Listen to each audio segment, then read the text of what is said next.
welcome to the deep dive. Great to be here. So today, we're really getting into the whole Diddy legal situation. We're using that recent Two Angry Men podcast with Harvey Levin and Mark Geragos as our source. Right. It's a pretty interesting perspective they offered, kind of behind the scenes almost. Exactly.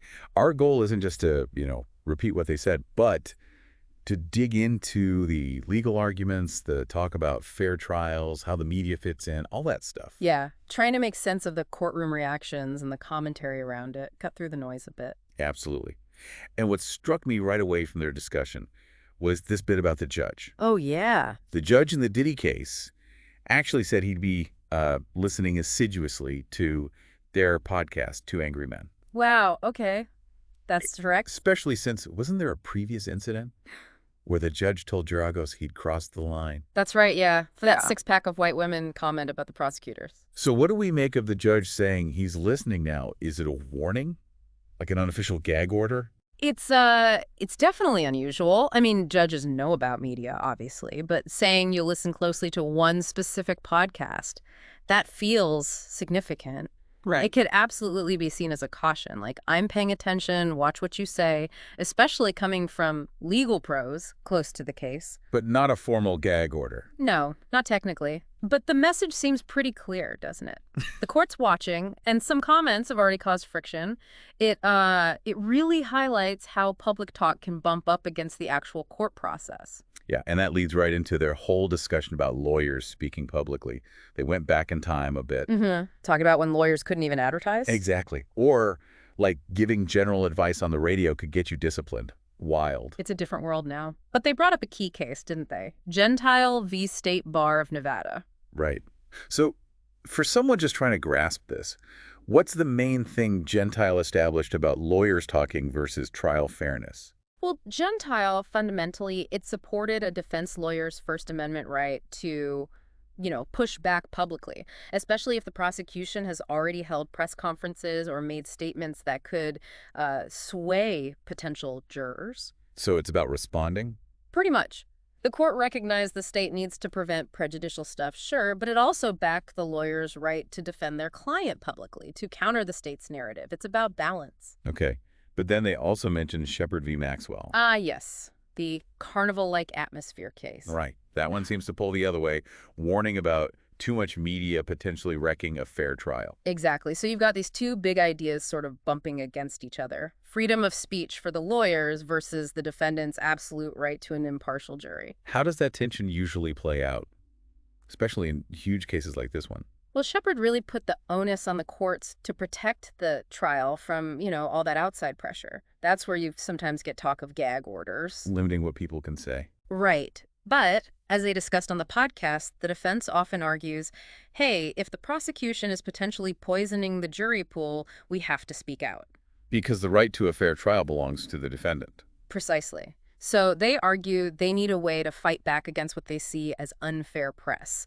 It's a really tricky balancing act. Let's circle back to that specific comment, the six-pack of white women. The judge definitely seemed ready to bring down the hammer with contempt if it happened again. Oh, yeah, the threat was clear. And Geragos on the podcast was, understandably, pretty careful not to go there directly again. Wouldn't you be? Yeah.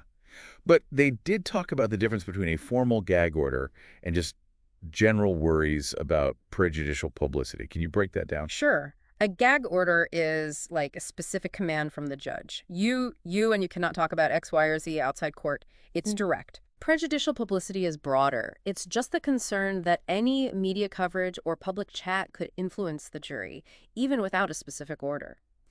The judge's warning about contempt wasn't a gag order on the whole podcast, but it was a signal flare. A signal about what crosses the line and could endanger the trial's fairness. Exactly. Shows how even outside commentary can have consequences. Okay, this also ties into that whole question they raised about Mark Geragos himself, his role. Yes, the is he or isn't he's counsel question. Right.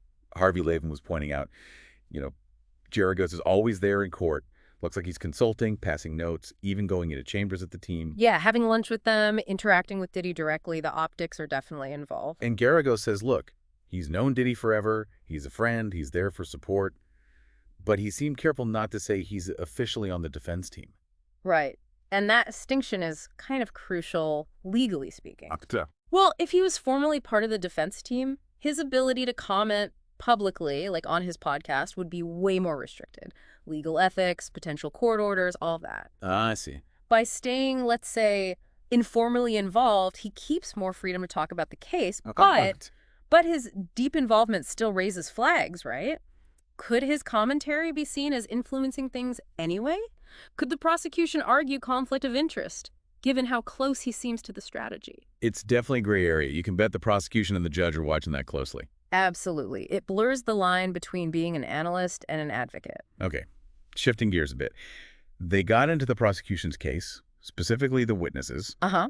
3 alleged ex-girlfriends and an ex-employee, they mentioned. Yeah. And the really striking part was about one of these ex-girlfriends. Apparently, she does not want to testify, has consistently refused. That's significant. So the question is, why would the prosecution even list her in the indictment and plan to call her if she's unwilling? That's a tough one. There could be a few reasons, none simple. Maybe they think her story is vital for showing a pattern, even if they can't get her on the stand directly. Could her previous statements be used somehow? Potentially. Depending on the rules of evidence, prior statements or related evidence might come in, or, maybe they're hoping the pressure of being named or some other legal move might change her mind. Still seems like a gamble. It is. And as they touched on, referencing that California situation, compelling testimony in these kinds of sensitive cases is really complex. Laws often lean towards protecting the witness's well-being. Right. They mentioned it was supposed to come up in a hearing soon after they taped. Yeah, so it's clearly a major hurdle for the prosecution to figure out. Then there was the discussion about Cassie's expected testimony. Right, expected next week, and she's visibly pregnant. And the defense strategy, as discussed, seems to involve painting this picture of Diddy having a sort of swinger's lifestyle with his exes. Uh-huh. Consensual, boundary-pushing relationships seems to be the angle. So how does Cassie, appearing now pregnant, potentially play into that for the jury? Oh, the visual impact could be huge. You can't underestimate how jurors react to what they see. A visibly pregnant woman on the stand brings a lot of immediate human emotion, maybe empathy. Could it clash with the defense narrative? Definitely. It could create a pretty stark contrast with the idea of a purely casual swinger past. Jurors might connect with her current situation, and that could subconsciously color how they view her past relationship with Diddy and her testimony. It makes the defense's job potentially harder. Interesting. And sticking with visuals, they talked about Diddy's own appearance in court. The gray sweater. Yeah, the gray sweater, graying hair, the glasses he wore for days. They compared it to other cases, like the Menendez brothers, where appearance was clearly calculated. Or Chris Brown on Larry King back in the day. Right. Is there likely a strategy behind Diddy's look? Almost certainly. Courtroom appearance is rarely left to chance in big cases. The defense team thinks very carefully about perception. So what's the message with the gray sweater? It could be an attempt to project seriousness, maybe humility, vulnerability even, trying to seem less like a mogul, more like an ordinary person facing charges. Humanize him.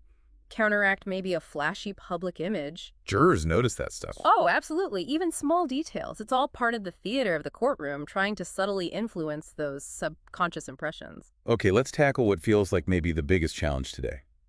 Jury impartiality. In the age of social media, yeah. This trial's expected to last, 8 weeks? And the jury isn't sequestered. How on earth can they avoid all the news, the opinions, the TikToks? That's the core problem, isn't it? It's just fundamentally different now than, say, the OJ trial. That had wall-to-wall traditional media, but not this instant, pervasive social media environment. Like the Johnny Depp trial showed. Exactly. How things can just explode online, potentially reaching jurors even if they're trying hard to avoid the news. They brought up the Charles Manson case, too. Yeah. Jurors saw a headline calling him guilty. Right. So the concern isn't new, but the scale and speed are unprecedented. Judges tell jurors, avoid all media. But how practical is that, really? Especially with news alerts popping up on your phone. Precisely. Remember the Sarah Palin defamation trial? Jurors got news alerts during deliberations that the judge was likely tossing the case. It's incredibly hard to create that bubble. It raises serious questions about whether current methods are enough. Definitely. Which leads to that final, really fundamental clash they touched on. First Amendment versus Sixth Amendment. Free press versus fair trial. The classic showdown. They mentioned the UK's Contempt of Court Act, which is much stricter about what media can report during a trial. Could something like that work here? Well, the argument for it is that in these super high-profile cases, maybe the Sixth Amendment right to a fair trial gets trampled by all the media frenzy. So some restrictions are needed to protect the jury's impartiality. That's the idea. But the counterargument. Is rooted really deeply in the First Amendment. In the U.S. system, freedom of the press is paramount. The idea that the First Amendment is in a preferred position means any attempt to restrict the press faces incredibly high hurdles. So a UK-style system would likely be seen as unconstitutional here. Almost certainly, yeah. The general view is that restricting the press like that goes against core American legal principles. The First Amendment generally wins that fight in the U.S. legal framework. Wow. Okay, so wrapping up this deep dive into the two angry men discussion, we've covered a lot. The judge watching the watchers, the tightrope walk for lawyers speaking out, the complexities with witnesses like the one who won't testify. Right, plus the impact of how people look in court, the near impossibility of keeping a jury totally pure in this media age, and that huge constitutional tension between a free press and a fair trial. It really is a tangled web. It is. It just shows that what happens in the courtroom is only part of the story, especially when a case gets this much public attention. It's a constant balancing act. So maybe a final thought for you listening. Considering everything we've discussed, the media saturation, the instant info, the struggle for fairness, how can the justice system adapt? Are there new ways to protect fair trials in this environment? And maybe also, what's the responsibility of the media itself? And frankly, each of us consuming this stuff, how do we contribute to or detract from due process when every opinion gets amplified? Definitely something to chew on. Thanks for joining us for this deep dive.